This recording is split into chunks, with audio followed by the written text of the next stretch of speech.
Welcome student, मैं विकास जाटिया।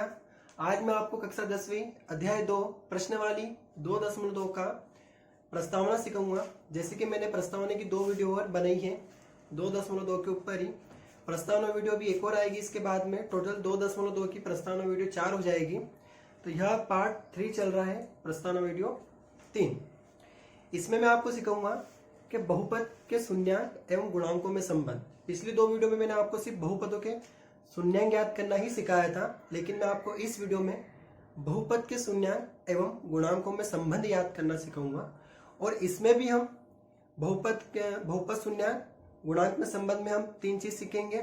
एक रैखिक बहुपद सीखेंगे, दूसरा द्विघात बहुपद सीखेंगे, तीसरा हम त्रिघात बहुपद सीखेंगे। ठीक है, तो हम स्टार्ट करें। अब सबसे पहले हम याद कर रहे हैं बहुपद के शून्यांक और गुणांकों में संबंध। रैखिक बहुपद, एक रैखिक बहुपद हमारे पास में यहाँ पर पहले से लिखी हुई है। रैखिक बहुपद का मतलब आप सभी जानते ही हो कि वह बहुपद जिसमें x की घात सबसे अधिक कितनी हो सकती है, सिर्फ एक हो सकती है। ठीक है, तो यह एक रैखिक बहुपद है। रैखिक बहुपद में शून्यांक कितने हो सकते हैं? शून्यांक सिर्फ एक ही हो सकता है, और शून्यांक निकालना मैंने आपको पिछली वीडियो में सिखाया। तो रैखिक बहुपद के अगर शून्यांक हमें याद करना है तो हमें यहाँ पर क्या करना होगा कि यहाँ पर x की वैल्यू मुझे याद करना पड़ेगी। जैसे ये समीकरण में यहाँ लिखता हूँ 3x प्लस 6 बराबर 0। x की वैल्यू याद करनी है, 3x अपनी जगह पर ही है, माइनस का 6 x माइनस का 6 बटा 3, तो x की वैल्यू माइनस का 2 है। तो यह जो x की जो वैल्यू है माइनस का 2, यह इस रैखिक बहुपद का एक शून्यांक है, क्योंकि x की एक वैल्यू याद होनी चाहिए, क्योंकि यह रैखिक बहुपद है। लेकिन अभी तक हमने इस रैखिक बहुपद को सिर्फ इतना ही हल करा है, बहुपद का शून्यांक। अब गुणांकों में संबंध क्या होता है? तो रैखिक बहुपद का जो व्यापक रूप होता है ना। अब मैं गुणांकों में संबंध आपको सिखा रहा हूं, इसके आगे रैखिक बहुपद का जो व्यापक रूप होता है ना, रैखिक बहुपद का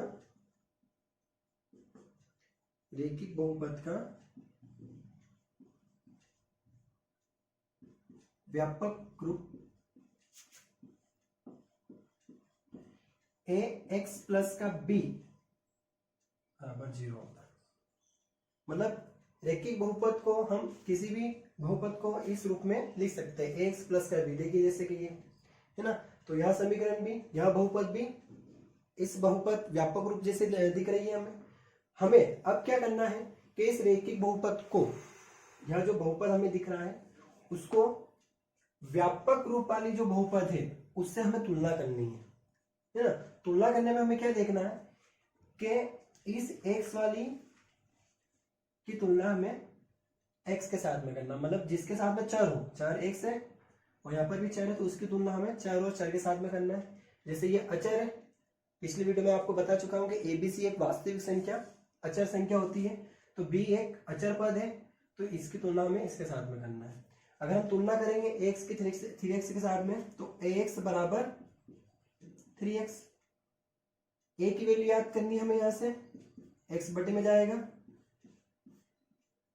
x क्रॉस हो जाएगा, तो a का मान कितना होगा 3। वैसे ही b का मान क्या होगा 6 होगा, क्योंकि क्रॉस तो कुछ होगा नहीं, तो a का मान 3 और b का मान कितना हुआ 6 हुआ। रैखिक बहुपद को व्यापक रूप वाली बहुपद से तुलना करके, सवाल से तुलना करके हमें a और b के मान प्राप्त करना है। ठीक है, उसके बाद में हमें क्या करना है कि यह जो शून्यांक बहुपद का जो शून्यांक हमने याद करा माइनस का 2, क्या यही सही उत्तर है? क्या माइनस का 2 जो हमने शून्यांक याद करा ये एग्जैक्ट सही उत्तर है क्या? तो हमें ये पता लगाना है कि माइनस का 2 सही है या नहीं है। तो उसके लिए हम पता लगाने के लिए हम इस नियम का पालन करेंगे, बहुपद के शून्यांक और गुणांकों में संबंध का। ठीक है, तो इस बात का ध्यान रखना कि ये प्रोसेस होने के बाद में हमें व्यापक रूप की बहुपद से इससे तुलना करनी और a और b का मान याद करना। यहां तक तो ठीक है। अब उसके बाद में क्या होगा, इसके बाद की प्रोसेस है, हमें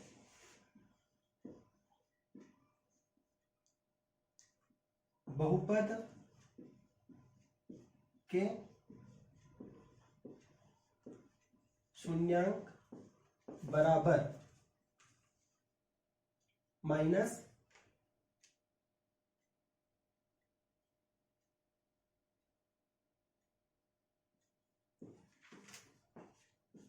अचर पद माइनस अचर पद और x का गुणा। देखिए अगर हमें पता लगाना है कि x का मान माइनस का 2 एग्जिट सही है क्या, तो हमें बहुपद का शून्यांक बराबर क्या करना पड़ेगा, माइनस अचर पद x का गुणांक। अतः हम इसे ये भी कह सकते हैं कि ये माइनस अचर पद और x का गुणांक जो है यह रैखिक बहुपद का एक फॉर्मूला है। ठीक है ना, इसको याद करने का एक फॉर्मूला है कि अगर बहुपद का शून्यांक हमें याद करना है तो यह बहुपद का शून्यांक किसके बराबर होना चाहिए, माइनस का अचर पद बटा x का गुणांक। यह रैखिक बहुपद के लिए, जब अपन द्विघात समीकरण पढ़ेंगे तो उसके लिए यह जो फॉर्मूला यहाँ बदल जाएगा। तो अभी हम रैखिक के लिए यह पढ़ रहे हैं बहुपद का शून्यांक माइनस का अचर पद x का गुणांक। तो बहुपद का शून्यांक हमारे पास में क्या है, माइनस का 2। ठीक है, और अचर पद हमारे पास में क्या है, अचर पद हम इसको मान रहे हैं तो यहाँ पर b, और ये माइनस पहले से ही फॉर्मूले में है, और x का गुणांक, x का गुणांक क्या है, x का गुणांक का मतलब है कि x के साथ में क्या गुणे में संख्या, तो a, तो बटे में a। अब हमने माइनस b और a का वैल्यू यहाँ पर हमने निकाल रखी पहले से, तो माइनस का 2, b की वैल्यू कितनी है, सिर्फ b की वैल्यू माइनस अपनी जगह पर b की वैल्यू 6 और a की जगह 3, क्रॉस कर देंगे तो 2।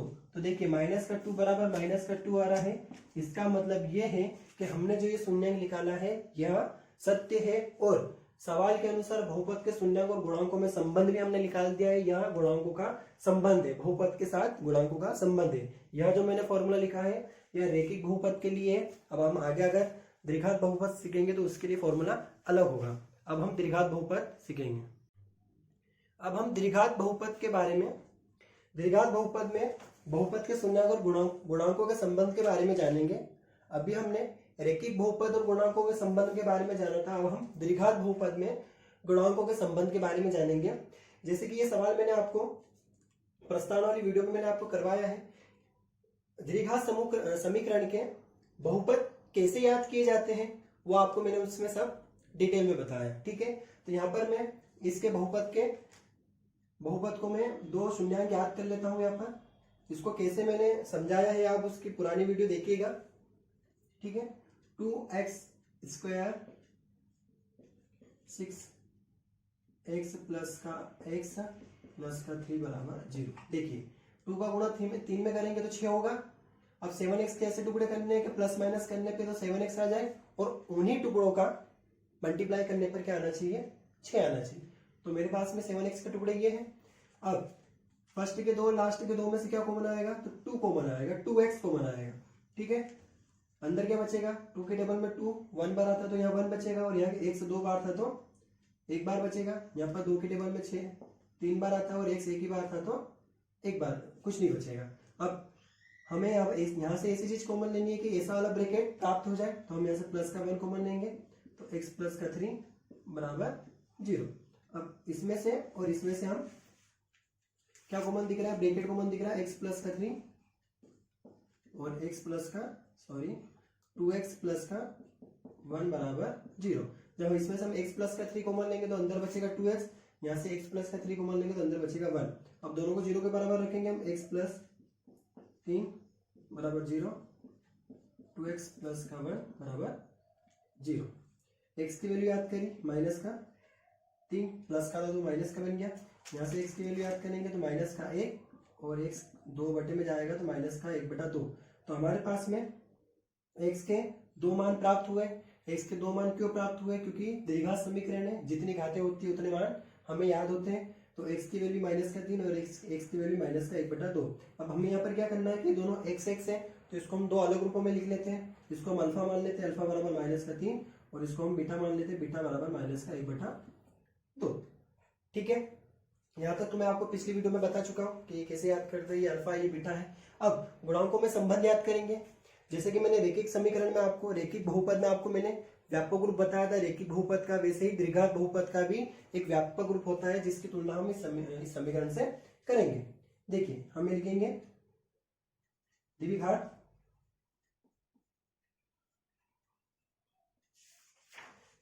बहुपद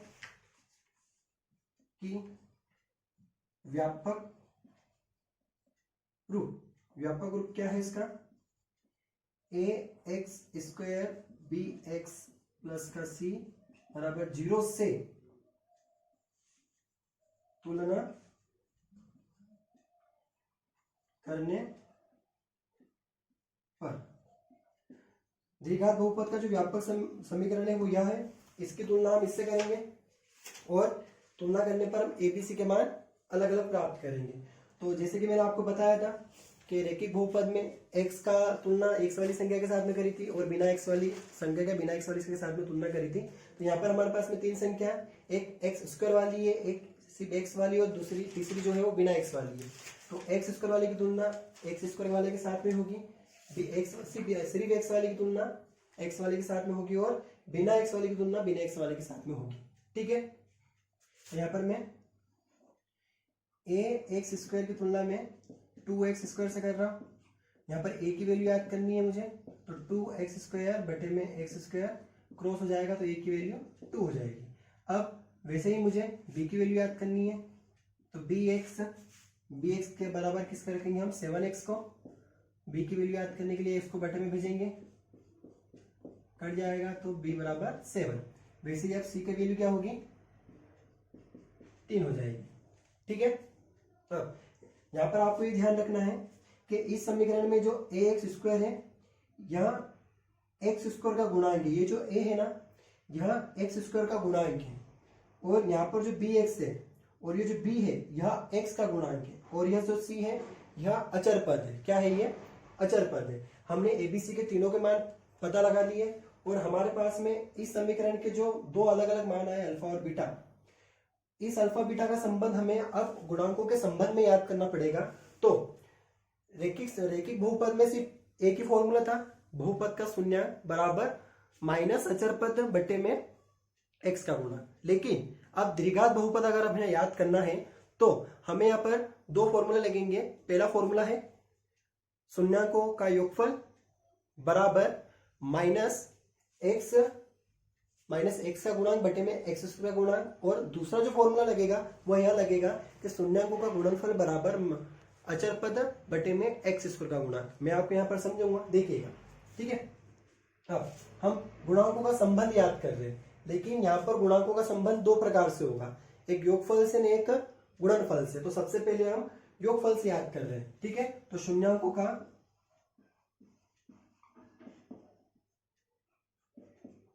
योगफल,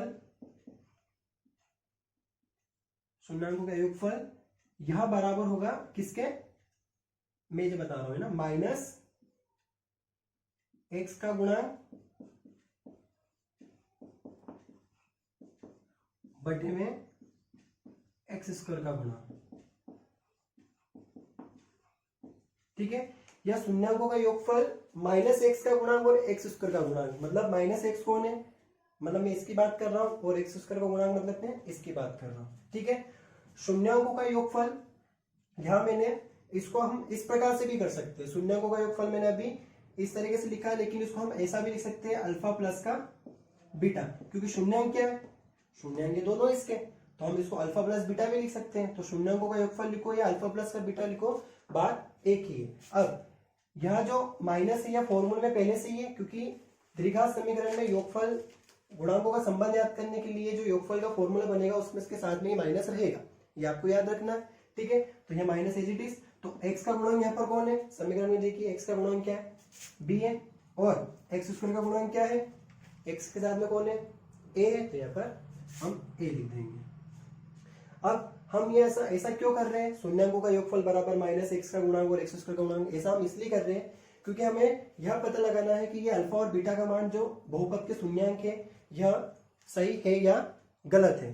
अगर ये दोनों, जब मैं दोनों में मान पुट करूंगा ना, इसको हल करूंगा, तो दोनों के आंसर सेम आने चाहिए। अगर ऐसा नहीं होता है तो यहाँ जो दोनों अल्फा और बीटा है यहाँ गलत होंगे, अगर समान होगा तो यहाँ जो मान है यहाँ सही होंगे। तो अल्फा का मान क्या है माइनस का 3 और बीटा का मान माइनस का 1/3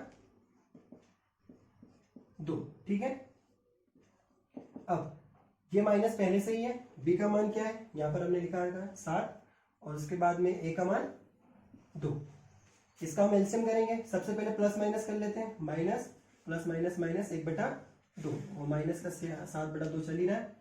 अब यहाँ पर हम एलसीएम करेंगे, 2 और 1 का एलसीएम करेंगे तो 2 में 1 का डिवाइड करेंगे 2 का मल्टीप्लाई ऊपर करेंगे तो माइनस का 6, फिर 2 में 2 का डिवाइड करेंगे 1 का मल्टीप्लाई ऊपर करेंगे तो 1 एकम 1 और माइनस का 7/2 एज इट इज। अब minus plus minus minus minus plus और 6 और 1 कितना हुआ 7 और बड़ी संख्या माइनस की है तो माइनस का 7 और बटे में 2 चल रहा है। ठीक है, और बराबर में माइनस का 7/2 चल रहा है। देखिए आपस में बराबर हो गए, आपस में बराबर हो गए, इसका मतलब ये है कि यहाँ जो अल्फा बीटा है यहाँ सत्य है। ठीक है ना, अब इसके बाद में शून्यांकों का योगफल तो निकल गया, अब हमें शून्यांकों का गुणनफल भी याद करना। अब मैं ऐसा क्यों बोल रहा हूं, क्योंकि अभी जो हमने शून्यांकों का गुणन योगफल याद करा है, यहाँ पर सिर्फ x का गुणांक और x स्क्वायर का गुणांक क्या आया है, मतलब हमने सिर्फ इन दो चीजों से अल्फा बीटा का मान सिद्ध करा है, लेकिन अभी c भी बाकी है, तो c के साथ में भी ऐसा होना चाहिए। मतलब अगर हम शून्यांकों का गुणनफल याद करेंगे ना तो उसमें जो c आएगा उसके साथ में भी यहाँ शून्यांकों का जो योगफल है सॉरी गुणनफल है वो भी क्या होना चाहिए, बराबर होना चाहिए। ठीक है, मैं आपको फॉर्मूला बताता हूं यहाँ पर शून्यांकों का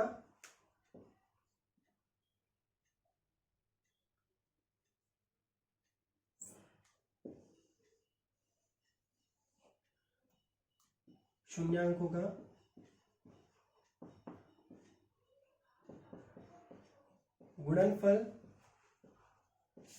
बराबर होगा अचर पद और x स्क्वायर का गुणांक। ठीक है, योगफल में हमने x का गुणांक लिया था, माइनस आएगा, लेकिन गुणांक शून्यांकों के गुणनफल में अचर पद आएगा और माइनस नहीं आएगा, और नीचे x स्क्वायर का गुणांक चल ही रहा है। शून्यांकों के गुणनफल को हम अल्फा और बीटा है शून्य, तो इसको हम ऐसा भी कर सकते हैं अल्फा इंटू बीटा, और अचर पद क्या है यहाँ पर c, तो यहाँ पर हम क्या लिखेंगे c, और x स्क्वायर का गुणांक क्या है a, तो यहाँ पर क्या लिखेंगे हम a। अल्फा का मान माइनस का 3 इंटू और बीटा का मान माइनस का 1/2।